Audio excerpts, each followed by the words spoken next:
ना सगळे येऊ दे ना एकत्र. हा हो सगळे तर येऊ दे.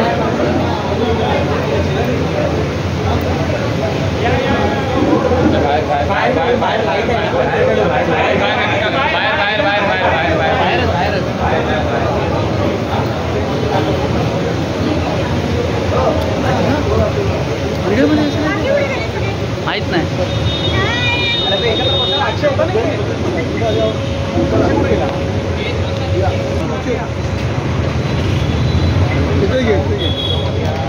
सब शो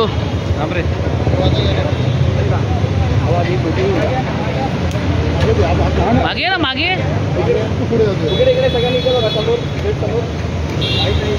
जाओ.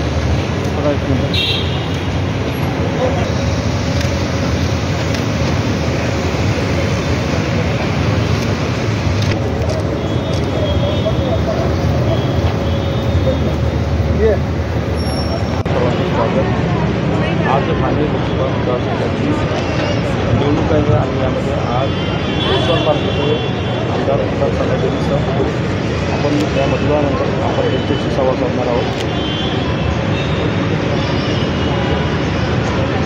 उन्हामुळे लोक पण आता परत एकदा लोकांची यायला सुरुवात झालेली आहे. मतदानाची टक्केवारी थोडी वाढवण्याचा प्रयत्न आमचे शिवसैनिक आणि महायुतीचे सर्व कार्यकर्ते करत आहेत.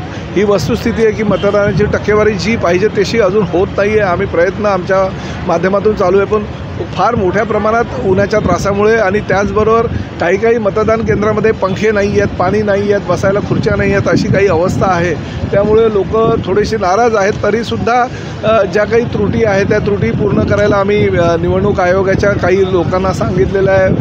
मतदान केंद्रावरचे जे प्रतिनिधी आहेत त्यांनाही आम्ही विनंती केलेली आहे. ज्या ठिकाणी मशीन्स बंद पडल्या होत्या त्याची वेळ वाढवून द्यायला सांगितलेली आहे. जेवढा वेळ मशीन बंद होत्या तेवढा वेळ त्यांनी वाढवावं असं विनंती केलेली आहे. तीही मान्य केलेली आहे त्यांनी. त्यामुळे उत्साहाचं वातावरण आहे. ठाणे लोकसभा मतदारसंघ तुम्ही बघताय की पूर्ण मोदीमय झालेलं आहे आणि अतिशय मोठ्या प्रमाणामध्ये लोक मतदान करून गेल्या निवडणुकीमध्ये जो काही 4,12,000चं मताधिक्य होतं धनुष्यबाणाला ते मताधिक्य तोडण्याचा आमचा निश्चितपणे प्रयत्न आहे.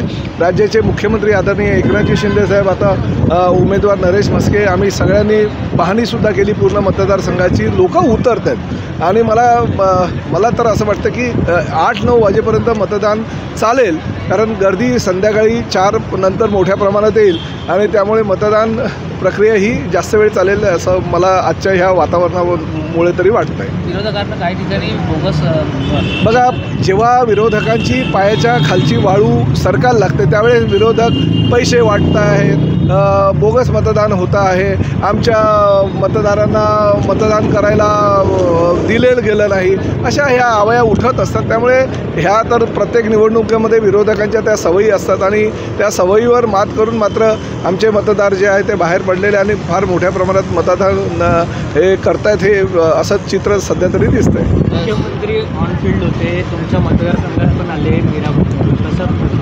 बघा, म्हणजे एका राज्याचा मुख्यमंत्री आपल्या विधानसभा मतदारसंघ ज्या लोकसभा मतदारसंघात येत आहे त्या ठिकाणी एवढी काळजी घेऊन सगळ्या मतदारांची विचारपूस, कार्यकर्त्यांची विचारपूस, महायुतीच्या सगळ्या नेत्यांची आणि कार्यकर्त्यांची विचारपूस महाराष्ट्राला लाभलेला हा एकमेव मुख्यमंत्री आहे की त्या मुख्यमंत्र्यांनी एवढ्या खालच्या तळाला जाऊन सर्वसामान्य कार्यकर्त्यांना विश्वासात घेऊन काम करण्याची त्याची पद्धत आहे ही निश्चितच वाखाणण्याजोगी आहे. त्यामुळे मुख्यमंत्र्यांचा जो विश्वास आहे या ठाणे लोकसभा मतदारसंघाविषयी तो विश्वास हा आमचे कार्यकर्ते, महायुतीचे सगळे घटक पक्षातील पदाधिकारी पूर्ण करतील आणि गेल्या वेळेचं जे मताधिक्य होते ते वाढवतील.